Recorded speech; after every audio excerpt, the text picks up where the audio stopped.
Hi, everyone. Welcome to the Check Writers Room. Three GPs, three angles, one hot take. I'm Yasmin Cruz-Farine. I'm Shalonda Armstrong. My name is Sydney Thomas. Let's get into it.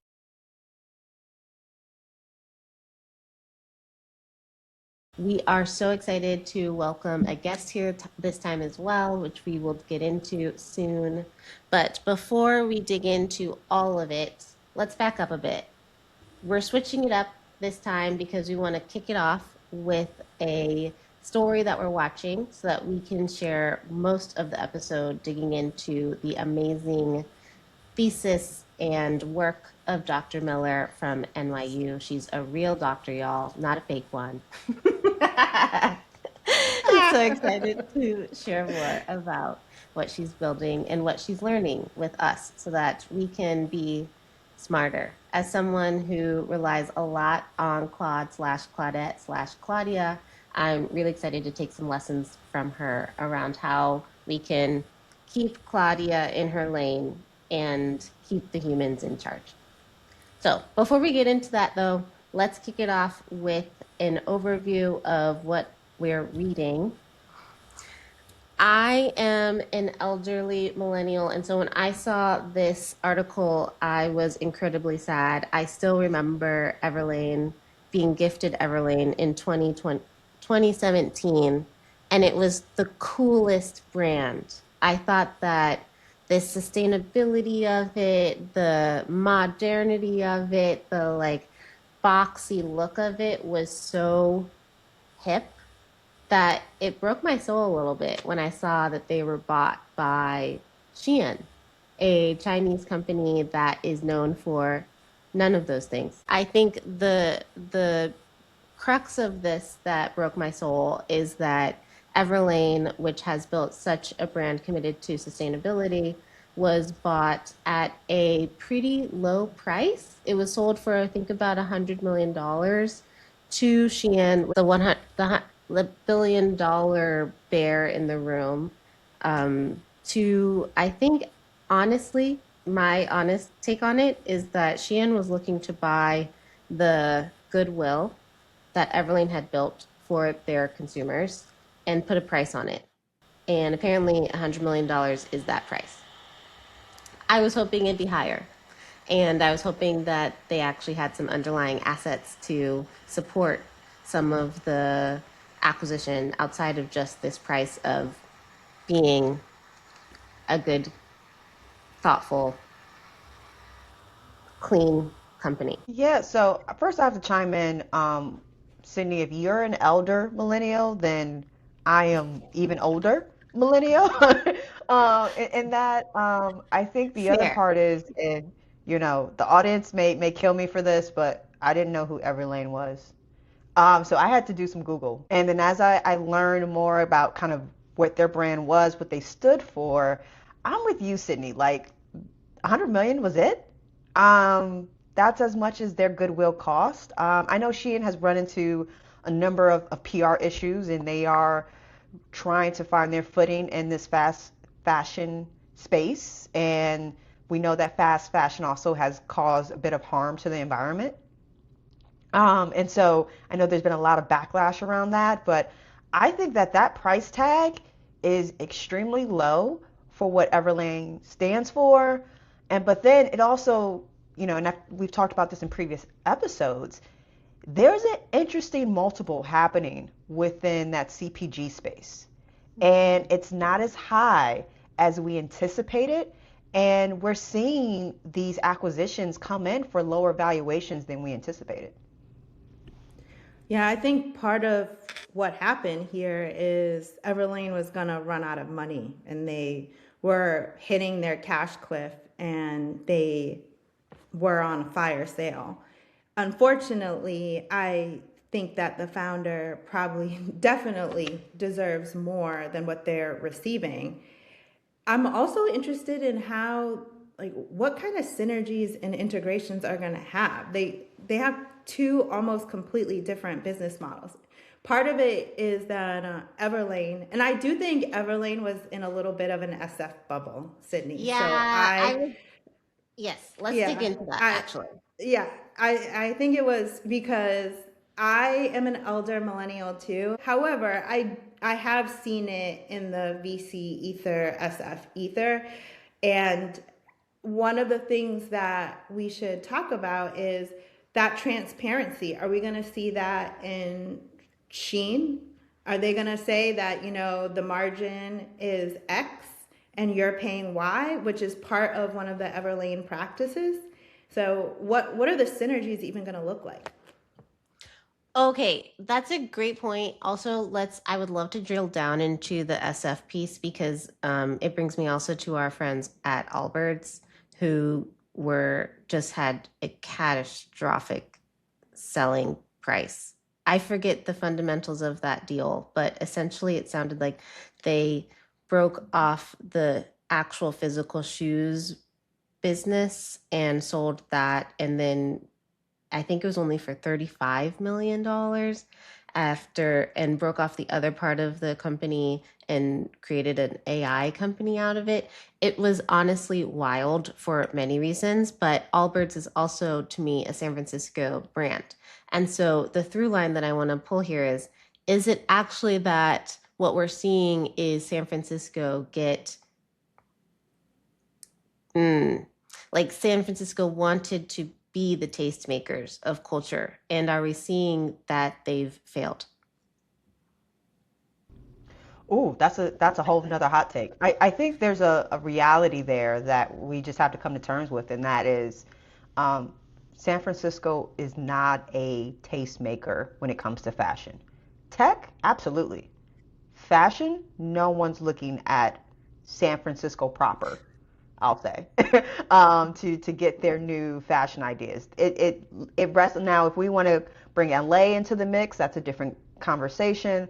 But I really don't think, or even Oakland, but San Francisco proper, I just don't think that that is where you're really, no one's looking to understand what San Francisco's wearing, right? And they kind of just live in their own bubble. And to Yasmin's point, I think maybe this fire sale was a proof point of that, right? Of what happens when your customer is just in one central part of the country. We talk about this at Visible Hands with our founders, which is at some point you have to disassociate. And the sooner you can disassociate and see the writing on the wall and try to sell, you're more likely to sell to, for example, one of your largest customers or a larger partner, someone you've done a brand partnership with and already affiliated with, not some company that's antithetical to who you are. So I think this is also a lesson in,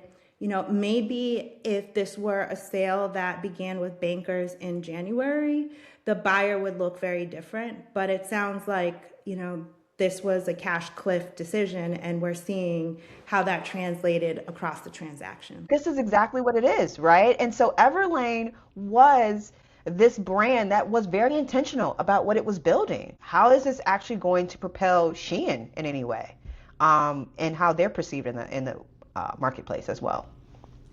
I think that's such a great point. And I also want to note, back to San Francisco, I don't want this to be a re- uh, referendum on sustainability, as if you're building a sustainable brand, you are worthless. I think what we're realizing is that if you're building a sustainable brand within San Francisco, trying to appeal to a very specific demographic, your market is small. But I think companies like Quince, companies like others in this space actually are succeeding by doing really similar work to what Everlane was doing, but they're marketing towards a completely different customer. And so I think there is some nuance here. And while I am sad that Everlane died, apparently nobody really cared. Is my Yeah, takeaway. yeah. I mean, Quince, wow, what a fund returner. I mean, shout out to all the investors who saw past the CPG of it all and invested, because it's sitting really pretty in portfolios right now. So I would love Quince, if you hear us, we'd love a sponsorship, holler at us. I'd Yeah, love a promo code. same. I think Yasmin just wants the promo code. But but also like I would love like Amisha. I know you're our guest for this episode, but you know I would love to get your thoughts on this acquisition. But then also, have you been an Everlane customer? So I have been an Everlane customer. Actually, my first job was I founded a sustainable fashion magazine in London. It was probably the first time I had money to spend on clothes in my life after university. And I thought, well, why would I start spending money on something I'm just going to throw out? I was looking for more sustainable options. And when Everlane was founded and became a thing, I was probably one of the first customers outside of San Francisco, and probably one of the most excited customers. So I'm a massive fan of Everlane. I've been fans of other sustainable brands as well. So in the UK, there's a big one that was called The Body Shop. And these sustainable brands often are bought by other brands, bigger brands. The Body Shop was bought by L'Oreal, trying to add a kind of element of sustainability to their portfolio. And so I think it's going to be really interesting to see how they integrate it. Is the move to try and kind of almost keep that product separate, kind of like a portfolio approach, or are they going to try and make the most of similar supply chains? It's baffling to me because the supply chains just feel really different. But maybe they can link up on marketing teams or link up on distribution, and maybe that's where they're gonna integrate. So the part of the value chain they integrate is going to be very interesting to me, and that is core corporate strategy, which I teach. So that's where that's coming from. I love that. Yes. Is this going to be like an LVMH where everyone gets their own space to roll? Or is this going to be like, is Shein trying to build an LVMH strategy or a P&G strategy where everyone then has to roll up and do the P&G playbook? Yeah, it's going to be interesting. And Everlane is not a B Corp, which is a kind of somewhat of a governance protection against your supply chains being kind of changed a great deal under acquisition. So that's going to be interesting. They were working towards it for a time and didn't go through the whole process. So it's going to be interesting too. So you guys just got a quick taste of the brilliance of Dr. Miller. And so actually, I think this is a good time to transition to a official intro so you can learn more about just why we're so excited to have her here and dig into her hot take because she has a really good one for us today. So Dr. Amisha Miller is an assistant professor of management and operations at NYU Stern, where she studies how venture investors actually evaluate startups and how those evaluation practices produce inequality. Her award-winning dissertation, Changing the System, Not the Seeker, proved that investment firm design, not individual founder behavior, is the primary driver of funding disparities. Her work has been published in Organization Science, featured in Forbes, and translated into the Smarter Systems Toolkit that investors actually use. Before NYU, she was at the Kauffman Foundation, consulted for the UN and OECD, and was a founder herself.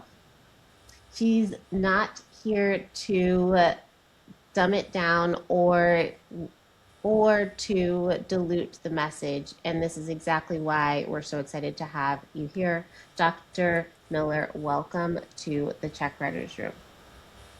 Thank you very much for having me and for the introduction as well. And I wish I could prove things beyond doubt, but we're not there yet. But yeah, my dissertation is really trying to change the conversation and steer it from, I think, what we're trying to do, which is help entrepreneurs position themselves as well as we can, to this idea that actually a lot of investors care about diversity and inequity. A lot of people who have money care about this stuff, and just really try and see the problem from that perspective and figure out how those people can change the system rather than constantly advising entrepreneurs to do things that might work in some situations but may not work in others. I think we think a lot about how entrepreneurs can produce information and share information, and we do a lot of studying around that, but we don't study as much how investors actually evaluate that information and how they process it, and that's where my work is focused. Awesome. I'm going to pass it to Yaz to officially introduce the hot take. All right. My hot take is that AI cannot identify the next generation of outliers. And the way that many VCs are using AI right now is actually problematic and going to essentially perpetuate bigger problems that we're going to see for a decade to come, and actually may undo some of the progress that we've been trying to make in the last decade. And one of the reasons why I wanted to have Dr. Miller on is one of the aspects of being an investor that has always fascinated me is investor psychology. How do we view risk on or risk off? How do we build our investment process? And what are the implications of how we built our investment process? And instead of talking about AI with a bunch of VCs in our, vacuum, I wanted an outsider's perspective, one that evaluates me and my firm and evaluates the field more broadly. And Amisha is one of the most brilliant people I've ever met in my life. And so we need her thoughts on this. Like, what are we getting wrong with how in the early innings VCs are using AI? The simplest way to use AI is to ask it to evaluate something, to make a judgment for us. I think a lot of us do that. We got a new puppy. I asked Claude what I should do when the puppy was running around the apartment. So it's an obvious thing to do, to kind of ask an LLM to give us the answer. And I think for venture investing, that is really unlikely to work. And there's a lot of reasons why. Venture investing is really very difficult, especially if you're investing at an early stage. Trying to predict what will happen in often 9 years now those exits are sometimes getting longer, is a really difficult thing to identify this potential. And so my research really is about how do we help investors evaluate potential. And what AI does fairly well is take a question that you have and take a step forward for you. What AI does less well, and there's increasing research that suggests this, is that AI is not as good at contextualizing. So there's some old computer science papers, and they're being published in management as well, that AI is very good at making a decision, but when you ask it to limit its context or to try and understand a physical context or a geographic context, that is where it is not good at changing its assessments or its opinions. And so much about what VCs assess is really context specific. Like, can this specific founder grow this business in 2 or 3 potential ways? And AI can do the one question forward, like, does this founder have great skills? But it can't do the 7 questions forward, like, does this founder have the skills to be able to build a team so that they can build a team to take this business forward in the long run? And that's where AI is limited. And that's what we're trying to figure out right now. Can AI be helpful? And if so, how? And I think that's still very much an open question. One of the ways that VCs are using it is that first pass on the pitch deck. And, many of us want to be able to tell our investors, we've seen almost 10,000 founders, but how can a small team really see 10,000 founders? And one innocuous productivity hack is to kind of have the first pass run through AI. But I'm seeing how people are actually building out the scoring. So if you're not in SF, -10. If you did not graduate from these schools, -10. If you did not, if this is your first time building a company, -10. And so we're building in a system that is sort of course, helping you refine who you see, actually spend time with in the meeting, and you can have a bigger funnel at the top. But how could this go wrong? I mean, you just described 3 ways it can go wrong, especially if the criteria you're using is that exclusionary. I think it's interesting even when the criteria is not overtly exclusionary like that. So what AI does is basically process a wide range of information, and it's very difficult to limit that information. Some organizations are trying that. There's kind of very mixed results on whether that produces good results or not for the evaluator. So an LLM just broadly is going to be evaluating a lot of information, and it's going to be building its opinions based on that past information. And what the past information shows us in venture is that the people that do the best are often white male elite teams from the coasts, who all went to Harvard or Stanford, or I'm sorry if I missed your university here, but like the fancy universities. And that is a problem because when LLMs are evaluating, that gender and race might come into play. And so there's a couple of recent articles that kind of have different opinions on this. So there's one that was recently published in Nature. It's Douglas Gilball, Solène Delacour, Bhargav Srinivasa Desikan. It's a Nature article, so it's very kind of clear. There's not a lot of theory behind it, but the idea, what they're trying to find is, do LLMs basically treat information differently if it comes from men and women? It was a very simple question. So the important thing to know is that there are no systematic age differences between women and men in the workforce, according to the census. But because women are represented as younger than men in images across Wikipedia, YouTube, IMDb, Flickr, what AI is doing is being trained on this corpus. And so when it evaluates men versus women, it assumes that women are younger than the men, and it gives men higher scores, right? So this is one of the things that can happen if you're just not thinkingly using AI. Like, our world is systematically shaped by the decisions we make, even if it's just as simple as, do I put a model on this website versus a real man on another website? And that really shapes how the AI is thinking. And so that is an issue, and that's a deeply societal issue. There's other researchers are kind of hopeful, right? I think I'm one of them, but I'm not sure we're going to get there. So Tristan Bertelio and Qinyang Iris Wang wrote a paper for the Strategic Management Journal. So this is really focused on managers making strategic decisions. And this particular decision the AI was asked to make was on business plans. They managed to unpack that AIs are often systematically trained not to be biased. There's this stuff in their coding that just is supposed to stop them from being really biased.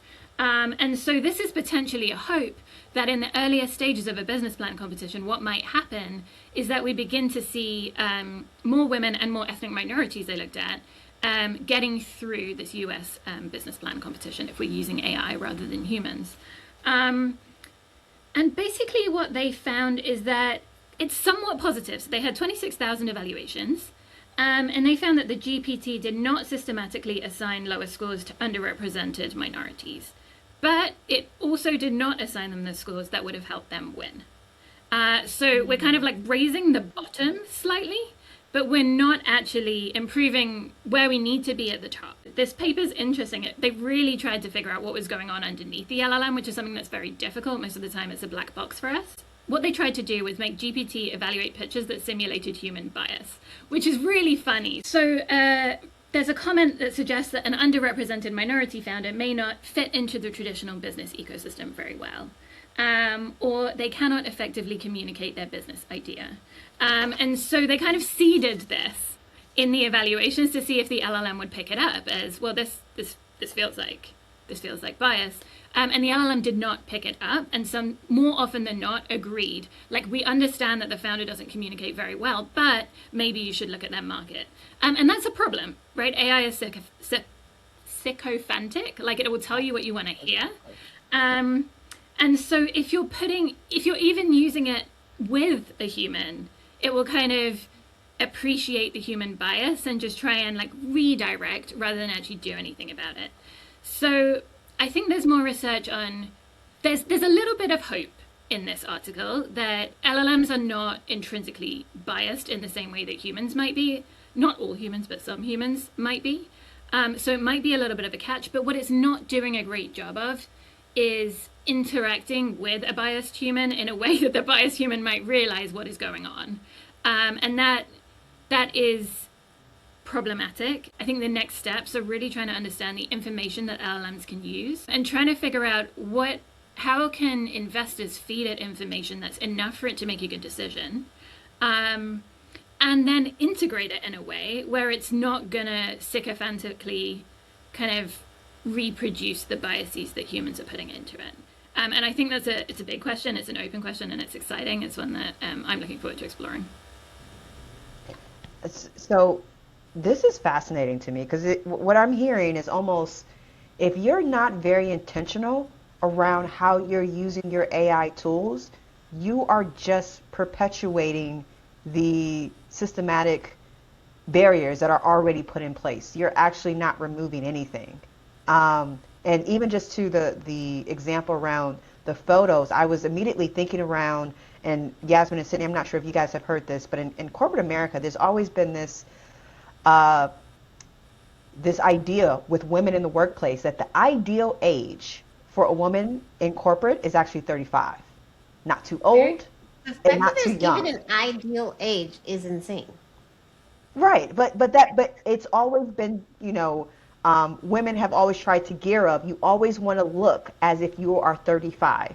No one's never supposed to know your age, but you need to appear 35. That's the sweet spot, right? And so I am fascinated, Dr. Miller, around the research and what it's already showing us, and then how do we as fund managers course correct before we go too far?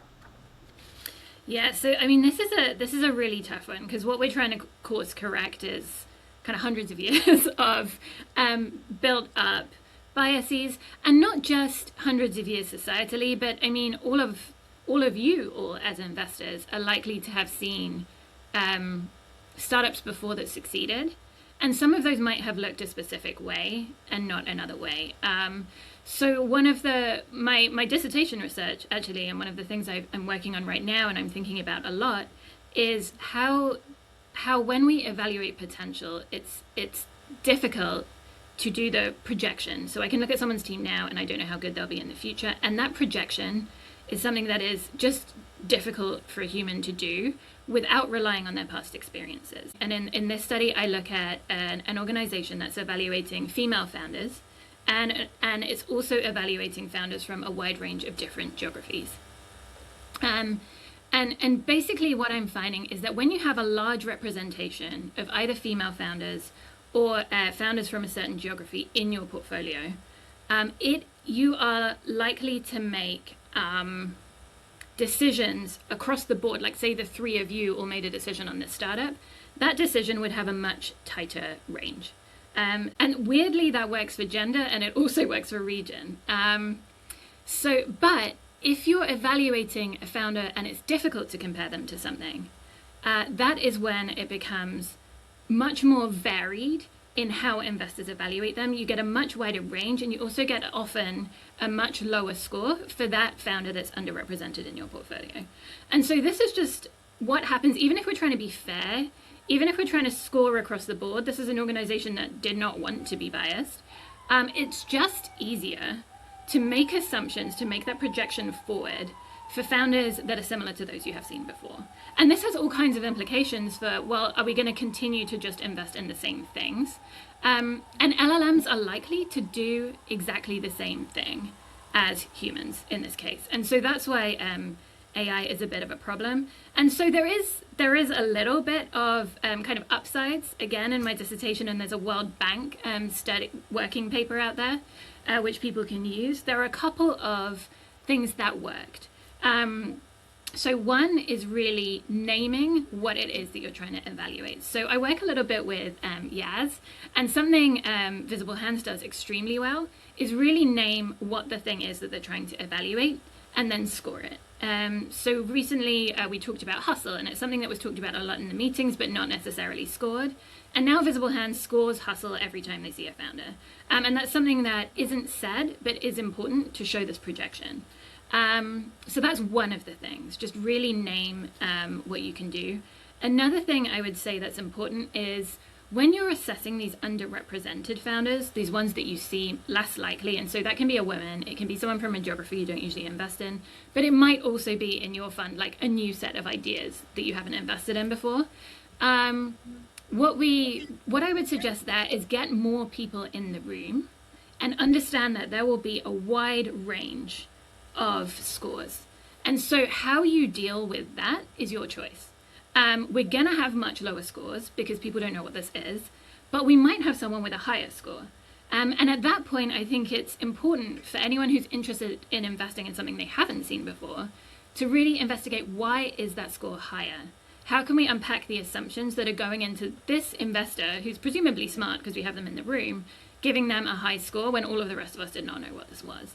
And just really piecing that out in a way you don't need to do for the kinds of startups you have invested in before, or the ones that are just easier to make a comparison to.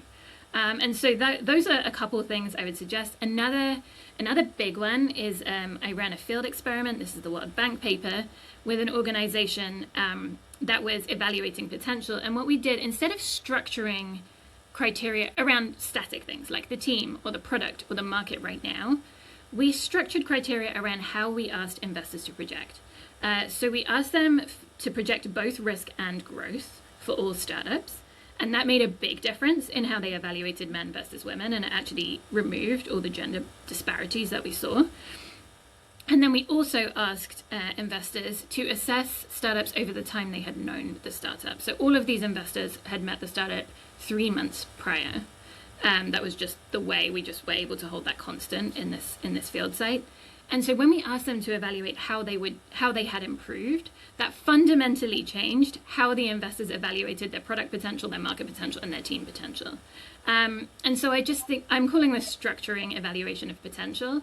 What we can do is really ask investors to structure that stuff that they're doing in interviews, the stuff that they're assessing with founders, to really affect how they're thinking about the venture. And that is something I don't know how we get an AI to do at this point, and something that we want to try, and it would be cool. And so maybe more experiments to come on, can an AI actually help us to do this?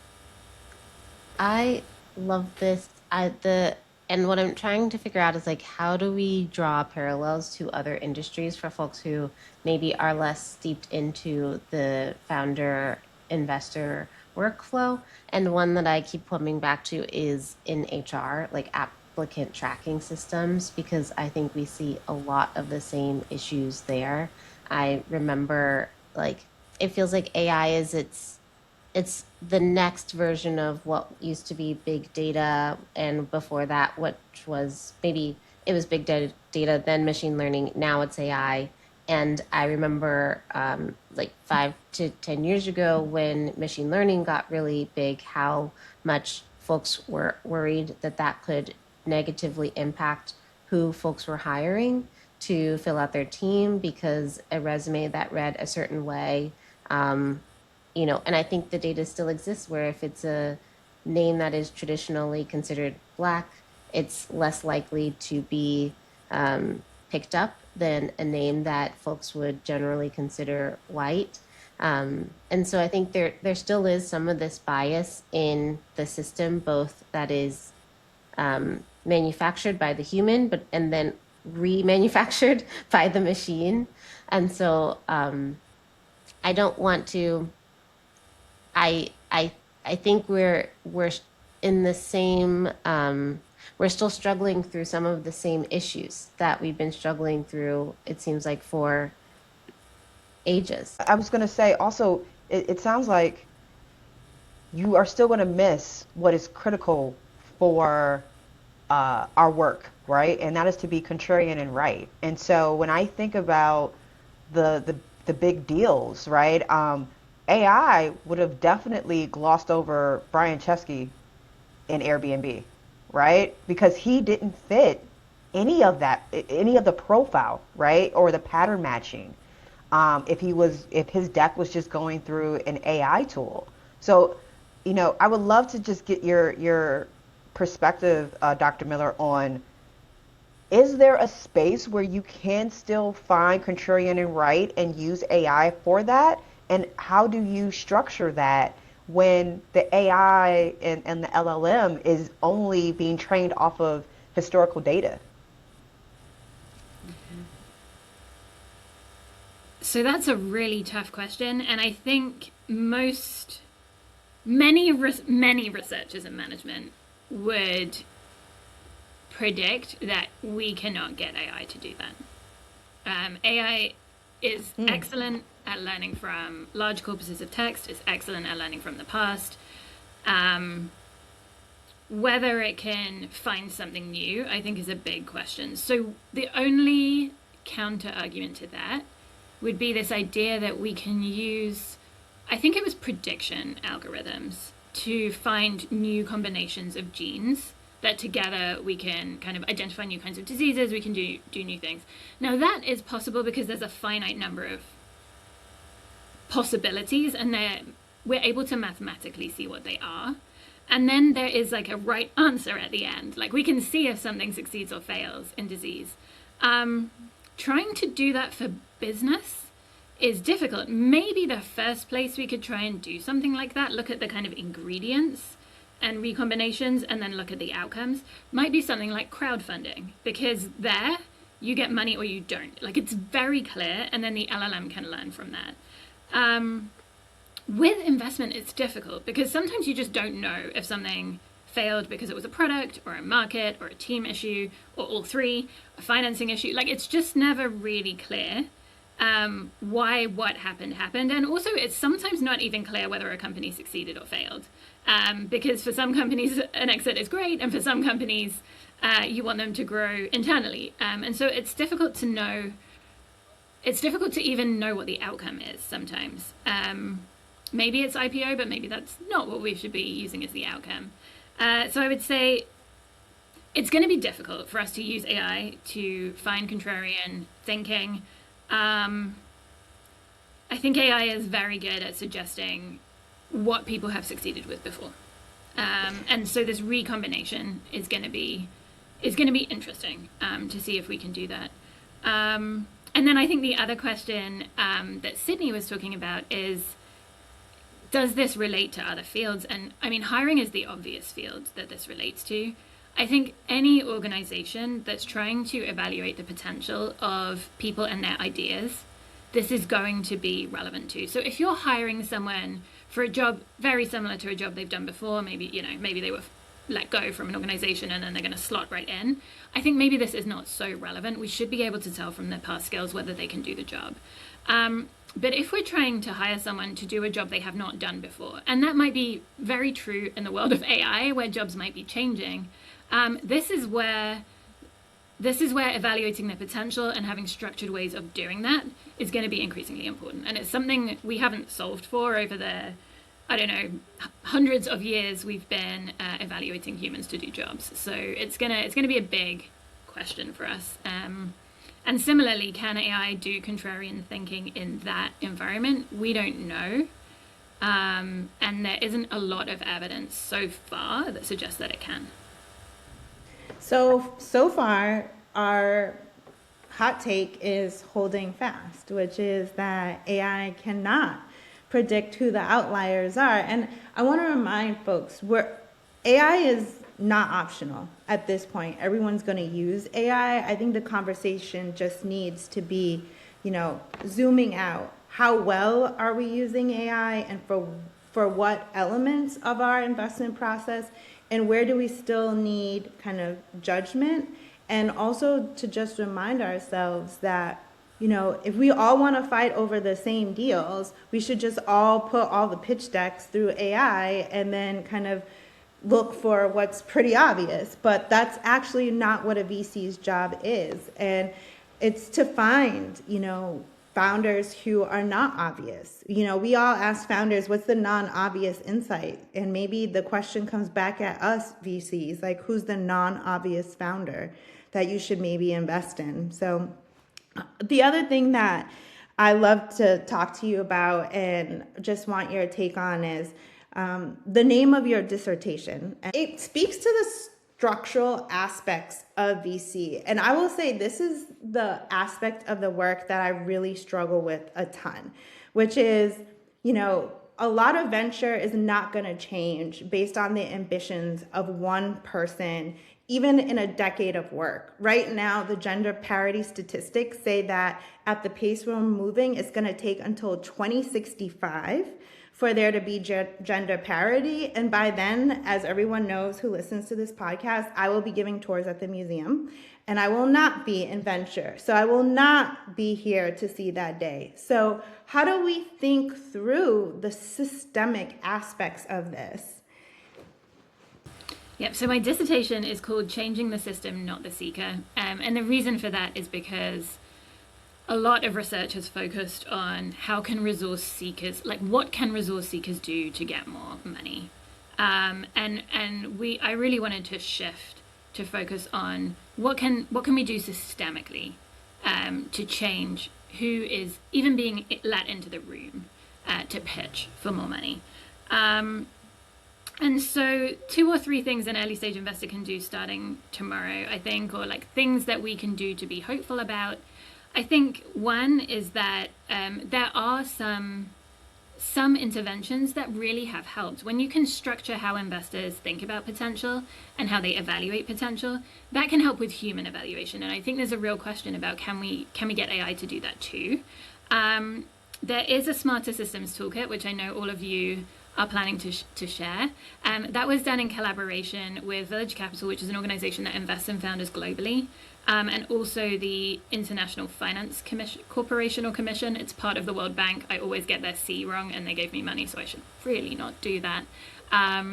But they're awesome, the IFC. And so they've released this thing called the Smarter Systems Toolkit. And so if you're an investor or you know investors that might be interested in this, please feel free to share it with them. And I think just in general, there is hope. There is research that suggests that AI might be less biased than biased humans in terms of gender and race. There may be ways that we can use it. Whether it can correct us, it seems like perhaps not. Whether it can do a good job of evaluating potential for VC or any of the organization hiring decisions you need to make, where you're trying to predict if someone can do well, we don't know yet. But really thinking about how you incorporate it, what it can be useful for, how you can get it to do the 1 step ahead at scale instead of the 7 steps ahead that we're asking it to do. I think that's what organizations are going to figure out. I also think there's a little bit of an elephant in the room with this conversation as well, and that is the AI also is not trained to understand macro environments, right? And so a lot of the investing has been done in a 0% interest rate environment. And now we are in a completely different macro environment. And so that is also going to impact a lot of the things that the AI tool is going to suggest, because it's looking at a different economic cycle as well. Yes. Yeah, and I think, that's part of the AI is not great at context comment. So I teach case studies, and sometimes I ask students to read a case. And if they're using AI, the AI will extrapolate from what is written in the case to what is happening now. And often that's just not a good extrapolation. And so I tell students that, and I ask them to just check and think that through and think about how we can take something from a historical case where something looked a certain way and apply it to now, and what we can apply and what we can't apply. And actually AI is a good way to figure out what we cannot apply, because sometimes it says things and you realize, oh, this piece does not make sense nowadays. And so, yeah, I think that context is important for past and present. I think that context is important for who the founder is. I think that context is important from where they come from and the market they're operating in. And it's going to be interesting as founders start getting generic Claude-based feedback, whether they can get feedback with context. And so my first paper that's published in Organization Science is really about how do we learn from outsiders. And the core part of that is about how do founders build upon ideas from outside, which are usually bad, because the people outside do not know your business as well as you, even if they're investors like you all. But how do you get an advisor to translate that idea for you or to push back on that idea? So a really nice example of that is I had this founder that I was following who was based in very, very close to Silicon Valley, but he was an agriculture entrepreneur.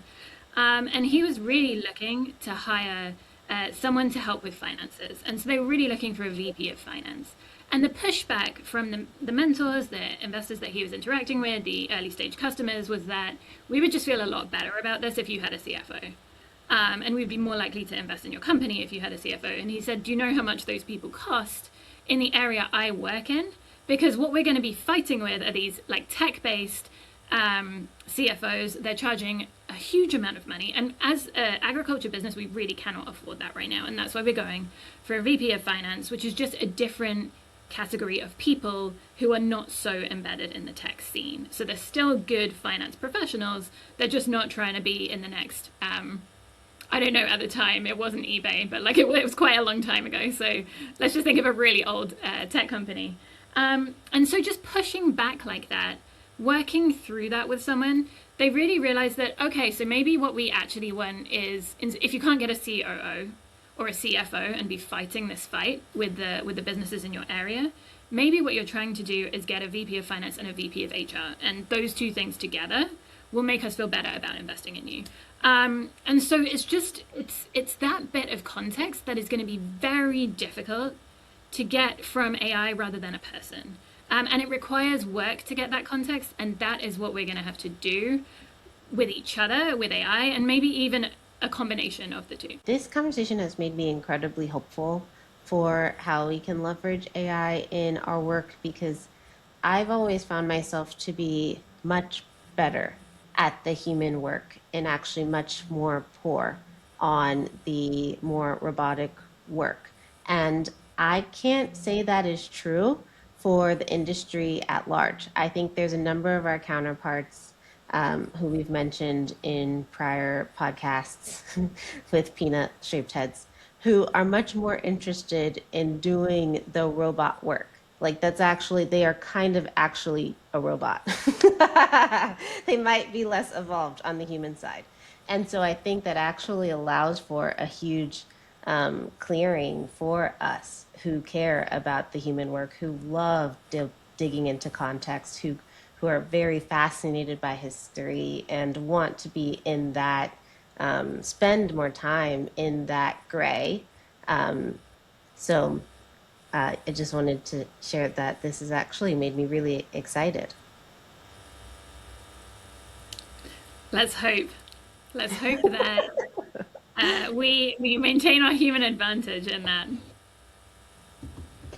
Yeah, no, I am fascinated by this conversation because it does make you pause for a second and really think about how are you using your tools, and are you allowing or leaning on some of these tools a little bit too much, where you are taking you're taking that human element and some of that critical thinking away from your investment process, which is honestly your edge as an investor, right? Your edge as an investor is who you are at the core, and not something spitting out a recommendation from a tool.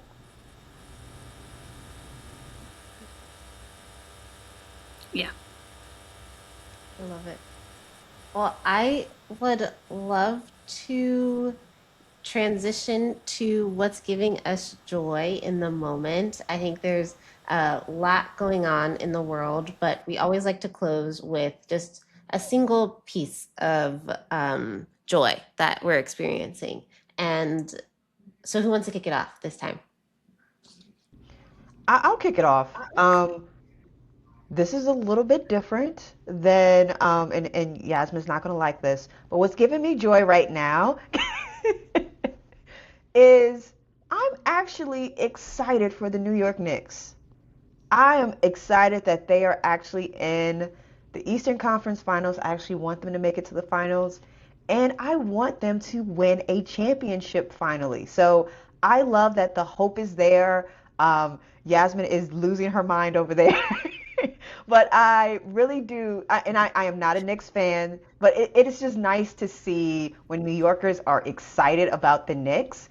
It does just change just the energy of sports. So I'm excited about that. That's bringing me a lot of joy. Shouldn't you be rooting for the Cavs based on Okay, first of all, I your should zip never root from the code? Cavs. So Okay, all right. Yasmin is causing She's throwing fighting words at me. I should never root for the Cavs. I am from You Michigan. better hope somebody doesn't listen who is a huge champion of you. And I hope the same thing because I do have someone in LP that listens who provides some awesome Knicks tickets to our team.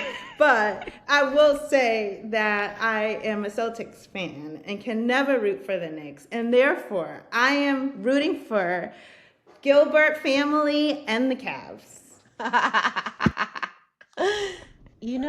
But does Spike Lee have some cool outfits these Mic days? drop, Shalonda. Where's Shalonda? I can't hear her. She's got nothing to say.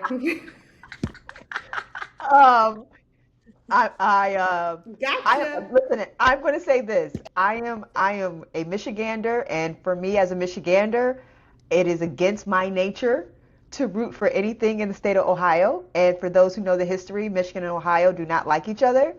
I will also say, um, I applaud the Cavs for beating the Detroit Pistons because I am not a Pistons fan, and every Detroiter who wants to come at me, it's perfectly okay. I've been going through it since the early '80s, but so shout out to the Cavs for that. But I still want the Knicks to win. You guys are so funny. Yeah, I'll go next. Kind of in the sports theme, but not so much. We're taking it real to the local streets and non elite status. But I am really proud of myself. I used to be a runner back in the day, and lately I just ran earlier before this recording, and I was 10 minutes faster in the same loop than I was kind of a few months ago. So I've been working on my fitness and I am feeling really good about that little accomplishment, being postpartum and getting faster and enjoying running again. I love that. I love that So, too. That maybe you can try it for the Celtics soon. I think they need some additional help. Um, I will call Paula Abdul and see if we can get some choreography together because dancing around the sidelines is the only thing I would qualify for right now. I love. So, yesterday was National Bee Day, like BEE Day, and I am obsessed with bees. Obsessed. I have watched the National Geographic dual series. I've gone to a local beehive tour a few years ago, and my hairdresser's nephew's actually a beekeeper. I keep getting surrounded by bee people, and I'm so happy about it because there's something about bees. They are brilliant little insects, all women who have organized themselves. I mean, there are men, but they're tasked with a very specific job, which is just to impregnate the queen and then die. And I think there, yes, it's true. And I think that there is just something, and at the same time, what they've built is both beautiful, efficient, and absolutely necessary for all of human existence to continue on. Literally, like we could not eat if bees did not pollinate our plants because then the plants wouldn't grow. And so it's just, they are so essential to how the entire system works. And at the same time, do their work so beautifully and have created such um, sweet delights with honey as well. I just think there's so many lessons to be learned through the bees. So just wanted to give them a shout out today after National Bee Day yesterday. Yeah, I was gonna say you're missing the delicious factor, and everything has Manuka honey in it now in skincare and all these other lip glosses these days. But I want to shout out one of my former bosses, Governor Deval Patrick, also a beekeeper. So maybe one day we can talk to him about being a beekeeper too. Oh my God. Amisha, have you ever been a beekeeper? Never been a beekeeper, but am planting lavender, and apparently bees like that. So, you know, we'll see. We'll probably get some more bees. I'm trying to plant it away from the main part of the porch where we sit for obvious reasons. Fair. Yeah. Joy for me, I am getting better at running because we recently got a puppy who is a delight. She's so full of energy. And I am learning how to parent a dog that is not the same as my prior dog, which is really interesting. Prior dog was, excited about things and ran around, but would sleep like this. Current dog is excited about things and runs around and then gets more excited. And it's kind of like having a very sleepy, grumpy toddler, is what I've heard. So yes, good. I'm learning that through dogs. So it's really, I think I'm learning how to be calm in the midst of chaos in a way which I kind of have to do as a professor, but it's a whole other level when you're doing it at home. So that's been fun, and she's also very funny, which is helping with the joy. Love it. Well, thank you all for joining us today. Before we go, one ask: if you want to build a system that allows you to leverage AI to do the work that AI is tasked to do, which is, I think what we've learned here is to think one step ahead, not 3, 4, 5, 6, 7. Check out the Smarter Systems Toolkit. We'll have a link in the show notes, but but I can say it here too, which is you can find it at vilcap.com/smarter-systems. And we'll also link her papers in the show notes. We are so excited to have you all as listeners. And so if you also want to be featured in Would You Write the Check, if you're building something and you want our take on it, let us know. We'd love to feature you here. I think that's it for today, guys. Am I missing anything? I can drop the phone number, which I was is gonna say, yeah. 617-500-8284. If you want to leave us a voice note or text that number for our AMA line. Yes. We can't wait to hear from you. All right, we'll ladies. see you next week. Talk to you later, ladies. And that's the Check Writers Room. Special thanks to Natalia Skoko for editing. Subscribe to our newsletter and view show notes at checkwritersroom.com. Leave us a review wherever you are listening.